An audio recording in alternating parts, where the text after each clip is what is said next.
সাজিয়ে দিলেন। ঘুমাইয়া কাজা করেছো ফজর, তখনও জাগনি যখন জোহর, হেলায় খেলায় কেটেছে আসর, মাগরিবের ওই শুনি আজান, এখনো জামাতে হওরে শামিল, এখনো এসাতে আছে স্থান, বাজিছে দামামা বাদরে আমামা, শির উঁচু করি মুসলমান, দাওয়াত এসেছে নয়া জামানার, ভাঙা কেল্লায় উড়ে নিশান। আলহামদুলিল্লাহ বলেন।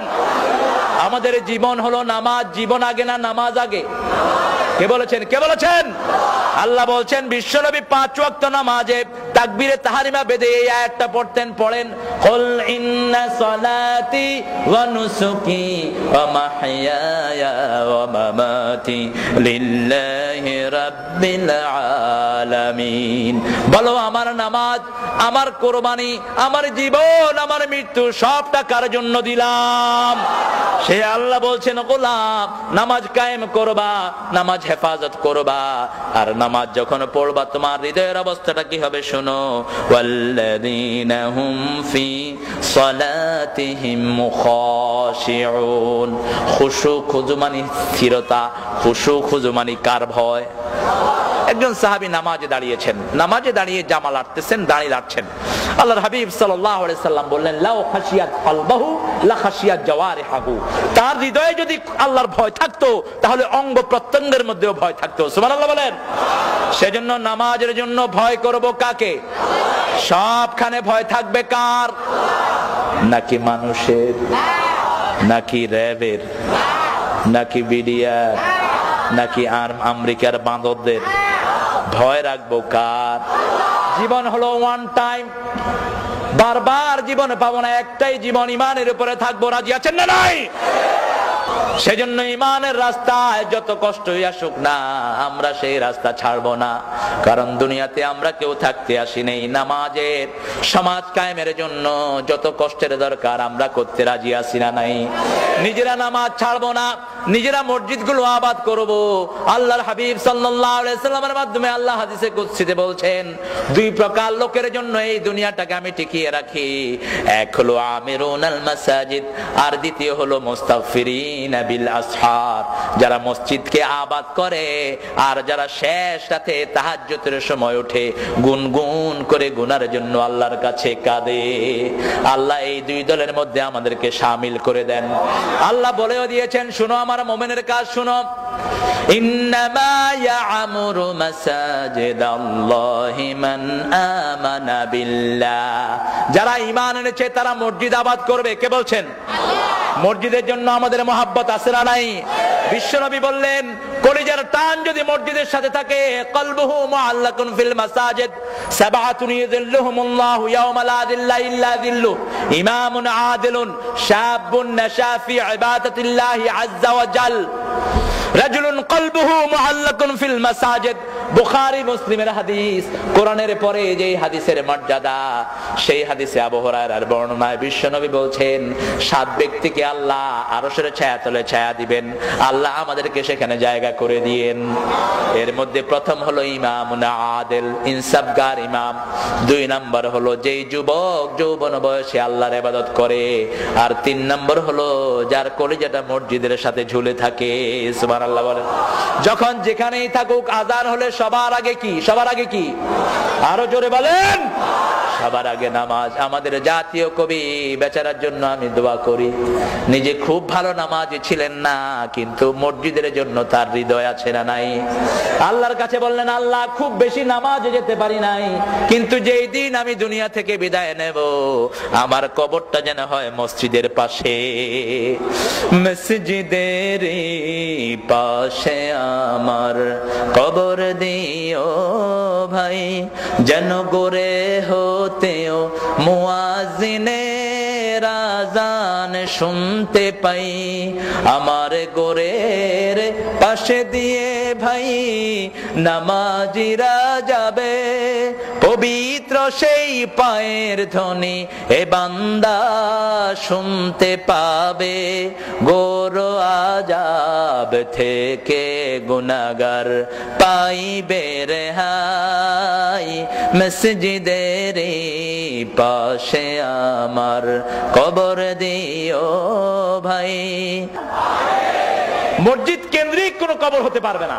সব ইসলামের ইমামরা একযোগে বলেছেন কবর কেন্দ্রিক কোন মসজিদ হতে পারবে না। বিশাল এক সুফির কবর, সেই কবর পুরোটা জুড়ে আছে তার মাজার, চিকন একটা লাইন করে আপনি মসজিদ বানাইছেন, যেটা কিউটের মালিক করেছে এই মূর্খটা। এই জাতীয় মসজিদ ভেঙে মাটির সাথে মিশিয়ে দেন। কবর কেন্দ্রিক কোন মসজিদ হতে পারবে না। হ্যাঁ, মসজিদ আছে, তার পাশে কবর হলো কোনো আপত্তি। যেমন মসজিদে নববীর পাশে বিশ্ব নবীর কবর আছে না নাই? বাইতুল মুকাদ্দাসের পাশে অনেক নবীর কবর আছে না নাই? সেটাতে কোনো দোষ নাই, কিন্তু কবর আগে না মসজিদ? কোনটা আগে? মসজিদ আগে। এটা যেন খেয়াল থাকে। আপনার শেখ একজন মারা গেছে, নামাজ নাই, রোজা নাই, সারা শরীর থেকে দুর্গন্ধ, কুত্তা পচা গন্ধ করে সারা শরীর থেকে। বিশাল আল্লাহর ওলি ছিলেন তিনি, ওলিয়া আলকা। খারাসের চেয়ে খারাপ এগুলো। খারাসটা একটা প্রাণী, আল্লাহ বলেছেন উলাইকা কাল আনআম বাল হুম আদাল। ঠিক কি বলেন? যেই খবিশের কাছে নামাজ নাই, রোজা নাই, পবিত্রতা নাই, তার সাথে ইসলামের কোন সম্পর্ক। বিশ্বনবী এত পবিত্র ছিলেন, কোন বাচ্চার মাথায় হাত দিলে ওই মাথা থেকে আতরের ঘ্রাণ বেরোতো। ইমাম বুখারী বলছেন আলাইহি রাহমা, বিশ্বনবী হাতের তালুতে আতর দিতেন। আমরা তো এখানে দেই, আমরা কোথায় দেই? এখানে দেই। বিশ্বনবী এখানে দিতেন। কারো সন্তানের মাথায় হাত দিলে সবাই বুঝতো এই শিশুর মাথায় হাত দিয়েছেন মুহাম্মদ সাল্লাল্লাহু। নামাজ আছে যেখানে, পবিত্রতা সেখানে। তবে আমাদের সাথেও পবিত্রতা আছে না নাই? বিড়ি খাওয়া সুন্নত না নফল? বিড়ি আছে না নাই? বিড়ি সুগন্ধ না দুর্গন্ধ? বিড়িতে অপচয় আছে না নাই? বিড়ি যেটা খায় ওটা জামাল নাড়া দিলেও জামার থেকে কিসের গন্ধ কয়? আবার পায়খানার ভিতরে বৈশা বিড়ি খায়, এরকম লোক আছে না নাই? আহারে, এই বিড়ির আবিষ্কারক হলো ইহুদির বাচ্চারা। পৃথিবীর সব অপকর্মের হোতা ইহুদি এবং মুশরিকের বাচ্চারা। আর ইসলামের জাতীয় দুশমন তারা কে বলেছেন? কে বলেছেন? লাতাজিদান্না আশাদ্দান নাসি আদাওয়াতান লিল্লাযিনা আমানুল ইয়াহুদ ওয়াল্লাযিনা আশরাকু। আল্লাহ বলেছেন ইসলামের জঘন্য দুশমন, মুমিনদের জঘন্য দুশমন হলো ইহুদির বাচ্চা এবং মুশরিকের বাচ্চারা। এদের সাথে আমাদের কোনো সম্পর্ক। সেজন্য প্রত্যেক নামাজে আল্লাহ খবর নেন শিরকের সাথে কোনো সম্পর্ক আছে কিনা। আমাদের জাতির পিতার দোয়াকে নামাজের মধ্যে আল্লাহ বেঁধে দিয়েছেন, ইন্নী ওয়াজ্জাহাতু ওয়াজহিয়া লিল্লাযী ফাতারাস সামাওয়াতি ওয়াল আরদ হানিফাও ওয়া মা আনা মিনাল মুশরিকিন। আমি আমার আল্লাহর দিকে মুখ ফিরিয়ে দিলাম, যেই আল্লাহ আকাশও বানিয়েছেন, জমিনও বানিয়েছেন। সুবহানাল্লাহ বলেন। আকাশের কোনো কিছুর দিকে আমি মুখ ফিরাবো না। সূর্য আমার দেবতা নয়, চন্দ্র আমার দেবতা নয়, গাছ আমার দেবতা নয়, তুলসী গাছ আমার পূজনীয় নয়, সাপ আমার নয়। এই জমিনকে, গোটা জমিন যিনি বানিয়েছেন, গোটা আকাশ যিনি বানিয়েছেন, সেই আল্লাহর দিকে আমি মুখ ফিরিয়ে দিলাম। আর অন্য কাউকে দেব না। হানিফান ওয়া মা আনা মিনাল শিরকের সাথে আমার কোনো সম্পর্ক। আবার এই যে হজে যাচ্ছে এখন মানুষ, সেই হজে যাওয়ার সময় এই স্লোগানটা আল্লাহ নিয়েছেন কি নেন নাই? আল্লাহ বলেন, গোলাম এতদিন তো চুপচাপ ছিলি, ঘুমিয়েছিলি, এখন কি জন্য আমার কাছে হজ করতে আসলি? গোলাম জবাব দেয়, লাব্বাইক লা শারীকা লাকা লাব্বাইক। ও আল্লাহ, আমি আপনার কাছে হাজিরা দিতে এসেছি। এতদিন ভালো নামাজি ছিলাম না, কোরআনের দলে ছিলাম না, ইসলামের ভিতরে ছিলাম না, নাস্তিক মুরতাদদের পিছনে দৌড়ে দৌড়ে জীবন নষ্ট করেছি। আল্লাহ, আমি এখন বুঝেছি, এখন আমি আমার জীবনে সাদা মাটা কাফনের কাপড় গায়ে দিয়ে আমি হাজিরা দেওয়ার জন্য এসেছি। আগে যত কোটি লোক মুসলমান ছিল, এখন বাড়ছে না কমছে? প্রতিদিন বাড়ে না কমে? সেজন্য ঈমান আছে যেখানে, সফলতা সেখানে। নামাজ আছে যেখানে, সফলতা সেখানে। যার কাছে নামাজ নাই, তার সাথে নবীর কোনো সম্পর্ক, আল্লাহর কোনো সম্পর্ক। অনেক লোক আছে আমাদের সমাজে, কয় হুজুর নামাজ পড়ি না কিন্তু ঈমান খুব মজবুত। আছে না নাই? তো তোর বুকের হাড্ডির নাম কি ইমান নাকি? তুই যদি ঘুষা দিয়ে বুক ফাড়ায়ও ফালাস তোর তো ইমান থাকলো না। তোমাকে নামাজ পড়তে হবে। আমার নবী বলেছেন 5 ওয়াক্ত নামাজ যারা জামাতে পড়ে ফাস্তাশহাদু বিল ঈমান, তাদেরকে মুমিনের সার্টিফিকেট দিয়ে দাও। আবার আল্লাহ বলেছেন বহু নামাজি আছে তাদের নামাজগুলো আল্লাহর দরবারে পৌঁছে না, নামাজ পড়তে যায় কিন্তু তারা সেখানে অভিশাপ নিয়ে বাড়ি ফিরে আসে, আছে না নাই? ফাওয়াইলুল লিল, পড়েন, ফাওয়াইলুল লিল মুসাল্লিন আল্লাযীনা হুম আন সালাতিহিম সাহুন আল্লাযীনা হুম ইউরাউনা ওয়া ইয়ামনাউনাল মাউন। ওই মুসল্লিদের জন্য অভিশাপ কে বলছেন? আরো জোরে বলেন, কে বলছেন? যারা নামাজের ব্যাপারে উদাসীন, নামাজ পড়ে কি পড়ে জানে না, নামাজ পড়ে সমাজে সে আরেক বেনমাজি নেতার পিছনে চলে আসে না নাই? নামাজ পড়ে ঠিক কিন্তু সুদের আন্দোলন করে, আছে না নাই? নামাজ পড়ে ঠিক কিন্তু সুদী ব্যবসায়ী করে। আল্লাহ রাব্বুল আলামিন বলেছেন তোমরা যদি মুমিন হতা কখনোই সুদী ব্যবসা করতে না, ঠিক না বে ঠিক? সেজন্য আমার আল্লাহ রাব্বুল আলামিন বলছেন গোলাম যারা নামাজ পড়বে না এরা প্রথম জাহান্নামী হবে। কার কথা? কার কথা? يتساءلون عن المجرمين ما سلككم في سقر لم نك من المصلين ولم نك نطعم المسكين। কার কথা? মুসলিমদের ব্যাপারে প্রশ্ন এসেছে। আল্লাহ বলবেন, কোরআনের ভিতরে শিখিয়ে দিয়েছেন, জান্নাতীরা যখন বলবে ও ভাইয়েরা তুই তো বড় ব্যবসায়ী ছিলি, তুই তো বড় নেতা ছিলি, আজকে জাহান্নামী হলি কেন? সাথে সাথে সে বলবে এমন দল করেছি নেতাও বেনমাজি আমিও ছিলাম বেনমাজি। এমন দল করেছি যেই দলে নামাজের কোনো কর্মসূচি ছিল না, ঠিক না বে ঠিক? যেই দলে মিসকিনকে খাওয়ানোর কোনো সিস্টেম ছিল না। কারণ নামাজ আছে যেখানে খাওয়া দাওয়া, যেই মাসে নামাজ বেশি খাওয়া দাওয়া বেশি না কম? কোন মাস? আরো জোরে বলেন, খাওয়া বেশি না কম? আমি এক হুজুরকে নিয়ে ইফতারি করছিলাম, ফট করে উঠছে।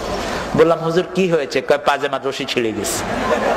বললাম ভাই আর খায়েন না? কয় হুজুর অর্ধেকও খাইনি। বললাম খান খান খান।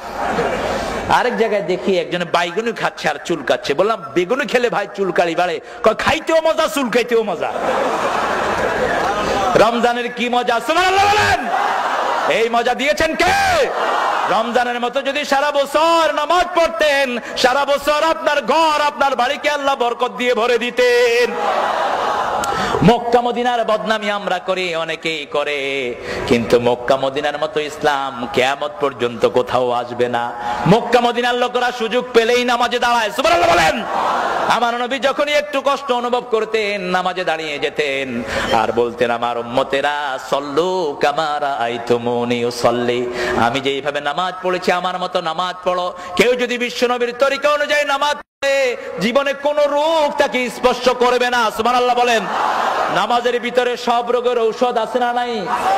একটু ভালো করে নামাজ পড়ে দেখেন। 2 রাকাত নামাজ পড়েছেন আমার নবী, সারা রাত কাটিয়ে দিয়েছেন। মা আয়েশা বলছেন আমি বিশ্বনবীকে একসাথে আমরা দুজন শুলাম, একটু পরে দেখি বিশ্বনবী আর বিছানায় নাই, তাকিয়ে দেখি তিনি কোথাও নাই। এরপরে দেখলাম তিনি ওযু করে এসে নামাজে দাঁড়িয়েছেন।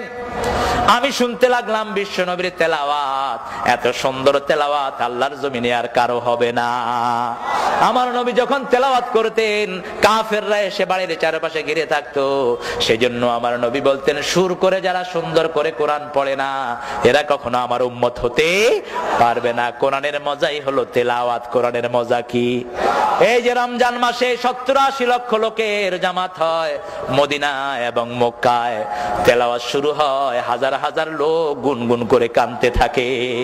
কোরআনের এমন মজা যে বুঝলো না তেলাওয়াতের মজা তার কাছে নামাজও মজা লাগবে না, কারণ নামাজের পানি হলো তেলাওয়াত, সুবহানাল্লাহ বলেন।